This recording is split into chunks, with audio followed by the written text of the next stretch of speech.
Well, I'm pleased to say that with me now in the studio is Andy's dad, Kevin.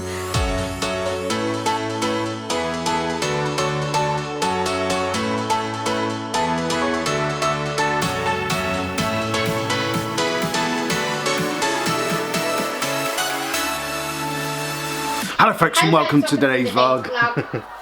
As you can hear, Andy is still here. Everybody Loves Raymond is still on in the background. We have a very early start to today's vlog.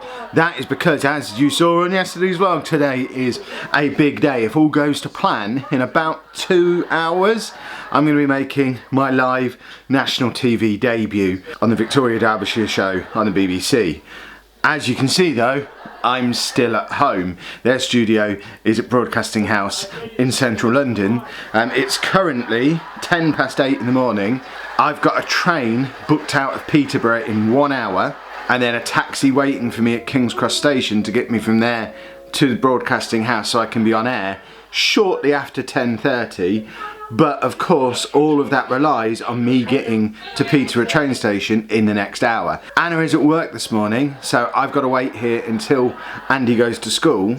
So we've all got our fingers crossed, hoping for an early taxi this morning, because if they have one of their days where they don't turn up till nearly 9 o'clock, there is not a chance I'm getting on this train. If they have one of their days where they turn up at about 8:30, I should be there in time to grab a coffee from Starbucks. I'm hoping for something somewhere in between the two of those, but this vlog could go one of two ways. It's either going to be all kinds of awesome with telly and whatnot, or it's just going to be me looking sad at Peterborough Station as I watch my train depart, as I'm there just a moment too late. He's dressed, he's ready. We just need the minibus to get here now.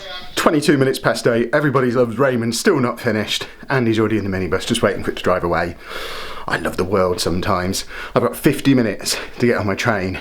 In theory, this is only a 25-minute drive, and then probably a 10-minute walk across the car park. Fingers crossed, I am going to make it in time.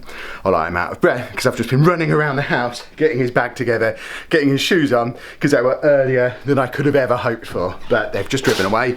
I need to jump in the car. Still 25 minutes until my train departs. That is the train station. I'm in the shopping centre car park next door, rather than the train car park. Logic being, I'm closer here, and it might be a little bit cheaper because I'm only in and out. I'm going to be back in like 5 hours. So I avoid paying all day train station parking, plus don't have to walk all the way across the train station car park because I come out of here and I'm right there. We've done this with loads of time to spare. We could have even got the earlier train. I might try and get the earlier train. Earlier train or Starbucks. It wasn't that hard a decision. In my defence, just in case this all goes wrong and I end up missing the show completely, my ticket's not valid on the earlier train. I am still wanting to look all big and brave and clever, but no, I'm afraid it's all going to go wrong and I look like an idiot. I've just got like 10 minutes to kill now, so gotta have some of that pumpkin spice. Made it. And interestingly, as the stars continue to align themselves for me today, the earlier train, the one that leaves at 9:08, which would have got me to London 20 minutes earlier, which is the one they wanted me to get, but I wasn't sure I could get here in time for, even though I did get here in time for it in the end. That one's now been delayed and it's on a different network, so I couldn't have got that one anyway on the ticket that they got me, but if I'd have been getting that one, I actually would have ended up getting there later than I am on this one. So the trains confused me, but by getting the slightly later, much cheaper one, I'm going to be getting there slightly early. I should be getting into London at 10:20. I'm assured there's going to be a taxi waiting for me. I'm still not entirely sure how that part of it works. And then we're on air at 10:45.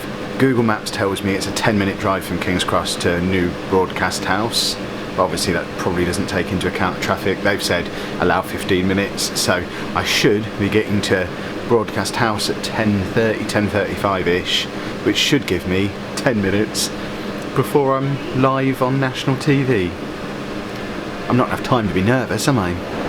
Right, made it to King's Cross. 2 minutes later than planned, it's 10:22. I am live in 23 minutes. There's apparently a taxi waiting for me outside, but I'm a good probably 2 or 3 minute walk from them. We need good traffic if I'm going to make it onto this show. We are cutting it fine. About 5 minutes away, I think, and due on air in 9 minutes. This is going to be interesting. And we're done. That was a mega quick turnaround. It's only 6 minutes past 11. We've been in, done it, had the little interview, showed the film, back out again, and now I'm heading back to the tube. I could be home by lunch at this rate. It's mad. I have got some clips to share as well, so I'm going to drop those in now so you can have a little look at this. I don't know if it's going to be the whole thing now or whether I'll do that separately. I'm sure future Kev will figure that out, and you know, you might even get, you know, that guy turns up in his headphones occasionally. He'll let you know what he's planning on putting in. So it'll either be that whole section now or that'll be a separate post. Really depends on when they release it. Ah, no headphones, see? I'm not a cliche. Let's do the whole thing now. Now, going shopping can be a stressful experience at the best of times, but if you're hypersensitive to lights, sounds, smells and crowds, something as simple as stepping into a busy shop can be a real ordeal. This week, thousands of shops are running autism-friendly calm hours to help make stores less hostile environments for autistic people. The scheme, led by the National Autistic Society, is now in its third year, and more stores are joining in. Charlie Haynes found out more. For autistic people, the world can sometimes seem a bit too full of information. And for some, that means something as normal and everyday as going shopping can be a nightmare. You've got no idea what could happen. You get all types of people in shopping centres, and sometimes you get people walking into you, and I don't like people touching me. And this can lead some to elaborate coping mechanisms or avoiding the shops altogether.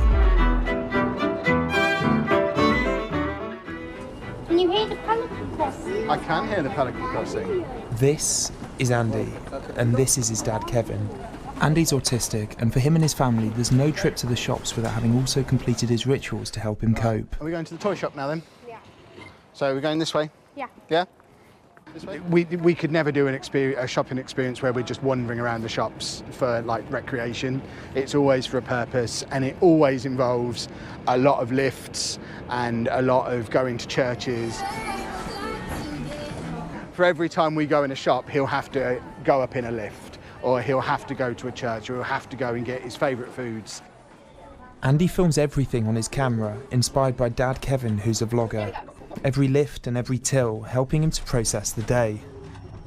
They each have a YouTube channel where every day they both upload a video to their 80,000 subscribers. Are we getting out, or are we going back down, Andy?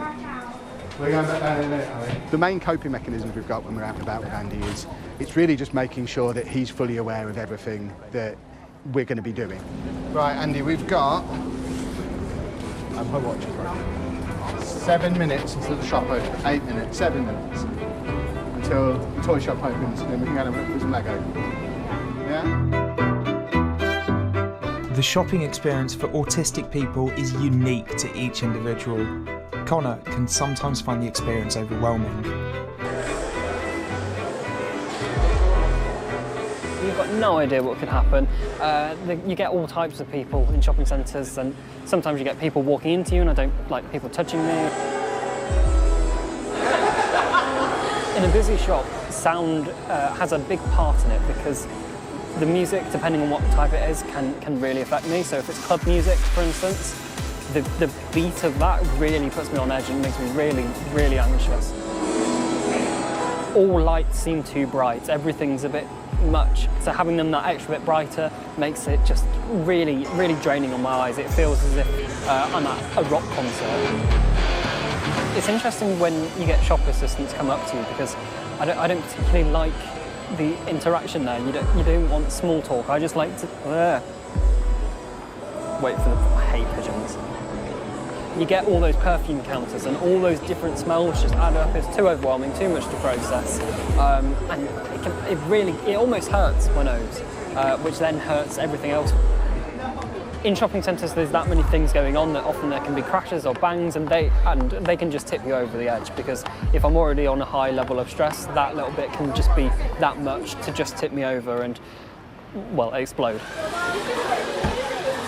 Sometimes autistic people get overwhelmed by everything around them, and they might temporarily lose control of their behaviour.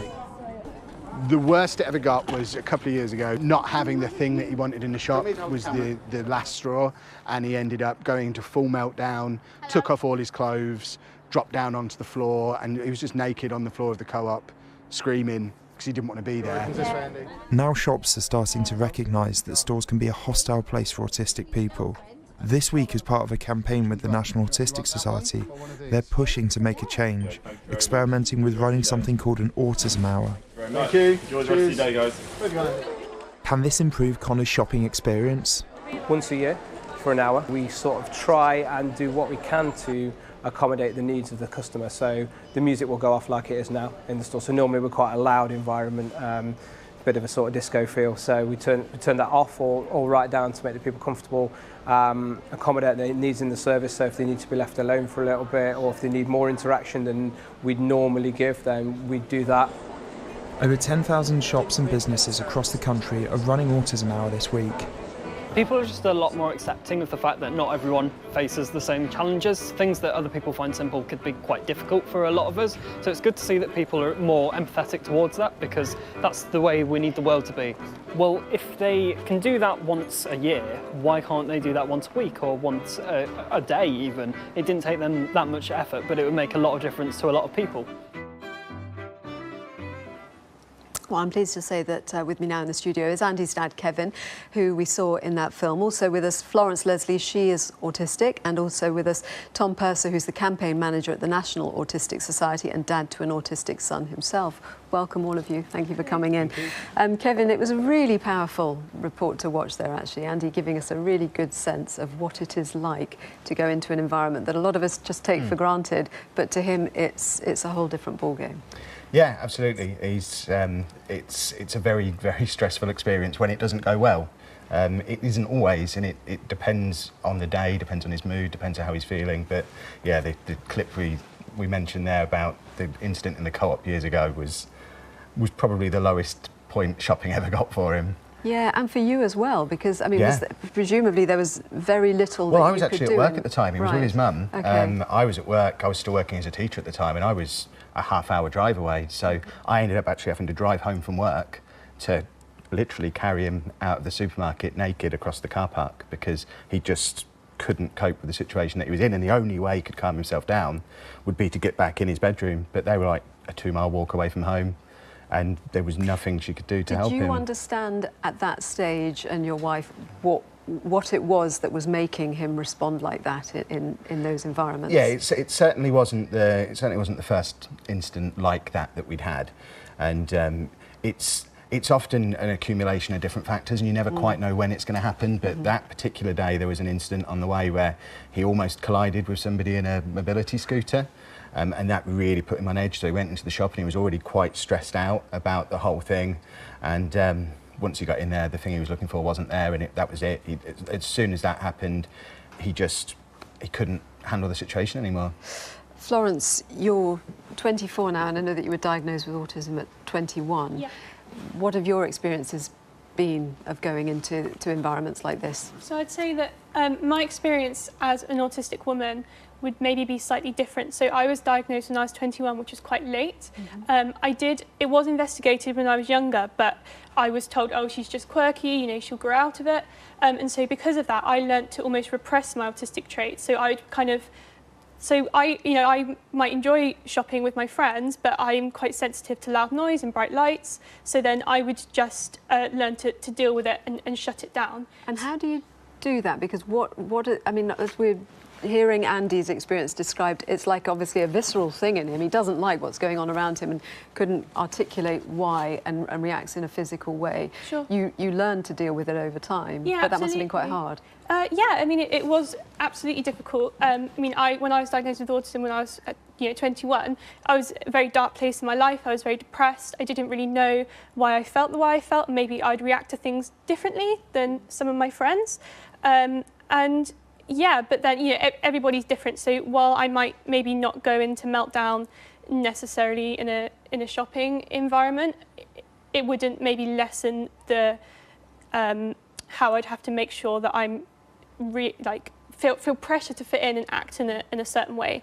And I think since being diagnosed with autism, I'm learning how to be more open with how I feel, so I don't put myself in a situation where, I could have a sensory overload and a meltdown.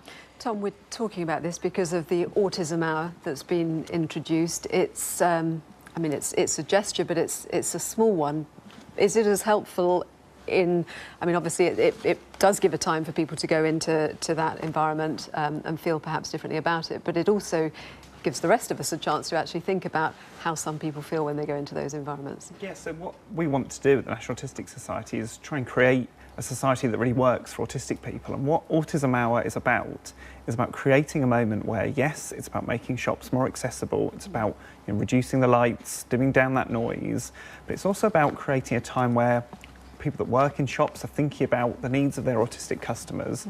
It's where people who feel socially isolated because the world doesn't understand autism perhaps feel they can go and give it another try, go somewhere that's going to be more accommodating and more understanding, and know that autism is starting to be understood better, because this is about changing how society thinks and understands autism. Elizabeth on Facebook says, I don't take my son anywhere like that anymore, even with Autism Hour. Too many variables. Luckily, we are in an age of online shopping. Every shopping centre, every hospital, every leisure complex, etc. should have some kind of sensory zone for people who need it. That would be a big step towards real inclusion.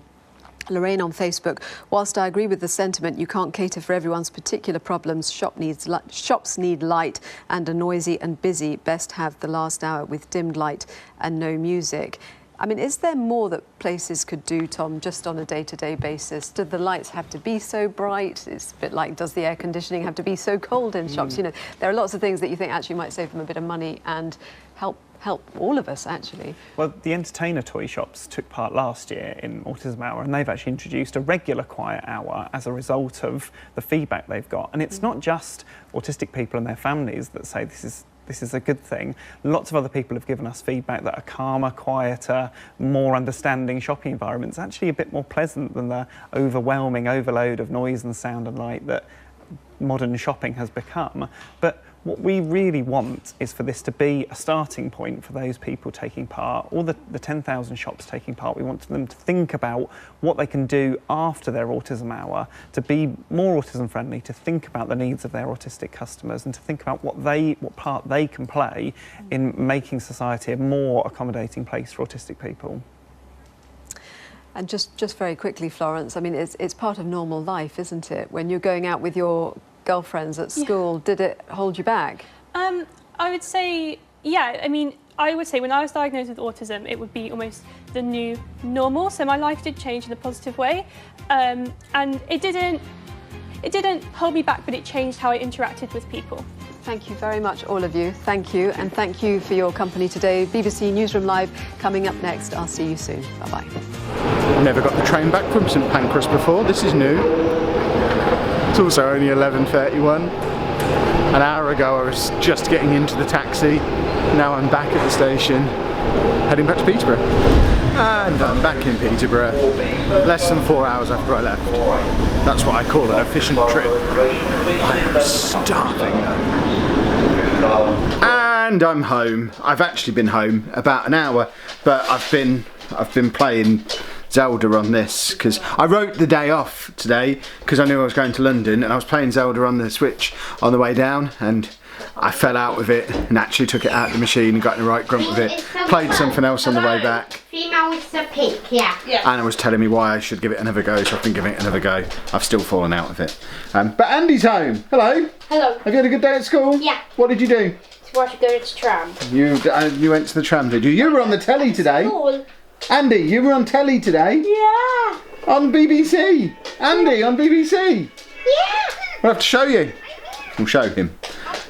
But, I mean, I guess to him it's no different to being on telly every other day, because we watch YouTube through the telly, so he's completely used to it. So when I was his age, I'd be really excited about that. For him, it's just, yeah, I'm on the telly every day, Dad. Come on now. I think I'm going to end today's vlog here, because it's already been quite a long one. We've made it home. Wow. Andy's here. And this way I get to have an evening off, and an evening off is always a good thing. So if you have enjoyed today's vlog, please make sure you leave a nice big thumbs up on there for me. Subscribe to the channel for more daily vlogs, and thank you very much for watching. Yeah.